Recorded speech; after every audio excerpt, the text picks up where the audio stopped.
Sitting down all day has made your abs dumb. Your lower abdominals are supposed to be responsible for stabilizing the pelvis, but because of sitting, our hip flexors have become shorter and shorter, and this leads to more and more neural activation to the point where the hip flexors try and take over the role of the lower abdominals. And while they're supposed to be responsible for moving the leg, they attempt to stabilize the pelvis as well. This lower abdominal series of exercises is for reconditioning the nervous system to recognize the lower abdominals as the stabilizers of the pelvis and the hip flexors as the prime mover of the leg. To begin our lower abdominal work, you're going to place one hand underneath your belly button. This is the third lumbar vertebra, the apex of your lumbar spine.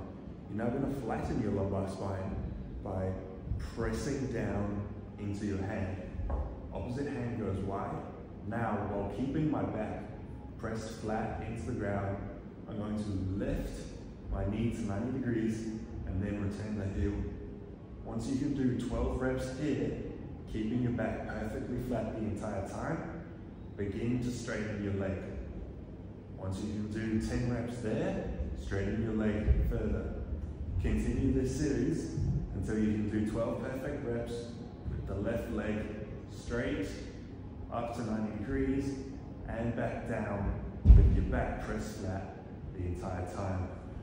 Once you can do 12 reps there, which should take quite a while because we have to be pressed very firmly down into our hand. Once you can do that for 12 continuous perfect form reps, we're going to lift both knees into the air, press down into your back, and drop your heels down to the ground.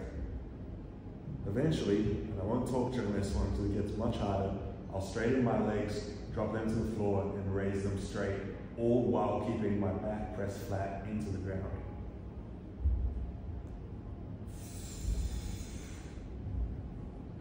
Building up our reps at the highest level of difficulty that you can for each of your sets. Don't rush this exercise. It's about learning, not about weight.